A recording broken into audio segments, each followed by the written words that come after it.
Joseph Cheng, who joins us from Sydney. Joseph, always a pleasure to have you on. Explain to us the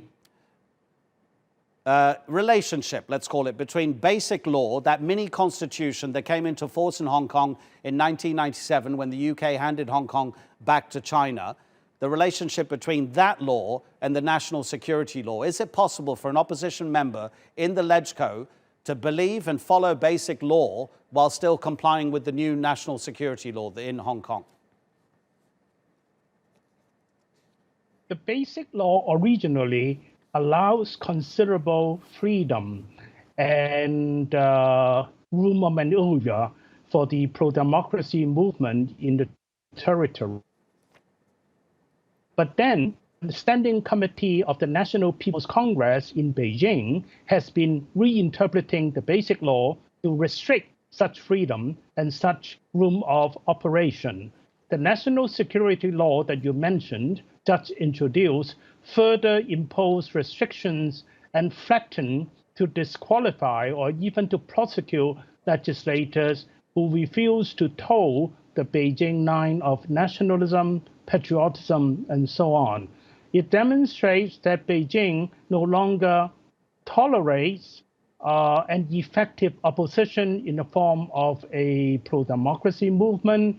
It wants to destroy the ambition of the movement to secure a majority in the legislature despite the rather unfair electoral system. And it strongly resents attempts on the part of the pro-democracy legislators to lobby Western governments to impose sanctions on Beijing, on its officials, as well as on the Hong Kong administration. Sure, and that was the fear of many when the security law was imposed on Hong Kong a few months ago. And yet, are you surprised at how quickly things have been moving in terms of Beijing implementing elements of this new security law? Less than 2 weeks ago, a 19-year-old activist was arrested after having been seen near the US consulate, and he's been charged, and he could go to jail for a long time. I think everyone in Hong Kong, especially those in the pro-democracy movement, have been surprised by the speed of deterioration in the territory.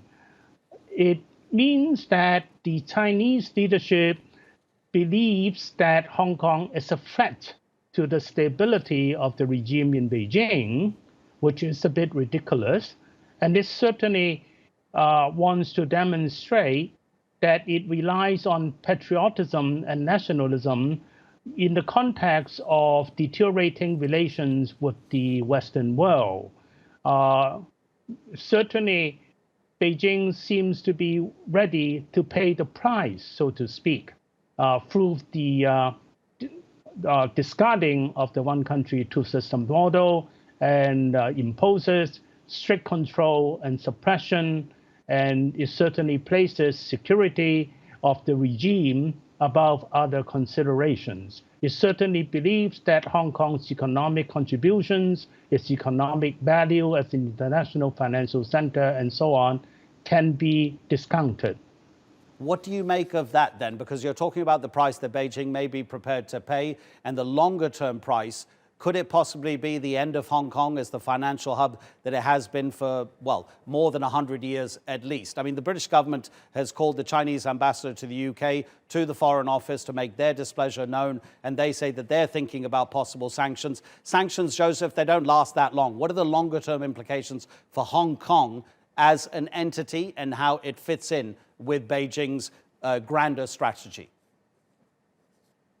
Beijing probably would like to maintain Hong Kong's function as international financial center because it is still irreplaceable within China.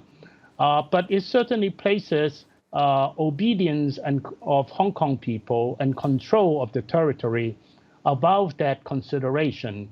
Beijing now treats Hong Kong as a part of the Pearl River Delta, and it believes that the city, Shenzhen, just across the border, should play a more important role than Hong Kong in the future development of the region. Joseph Cheng, thank you so much, as always.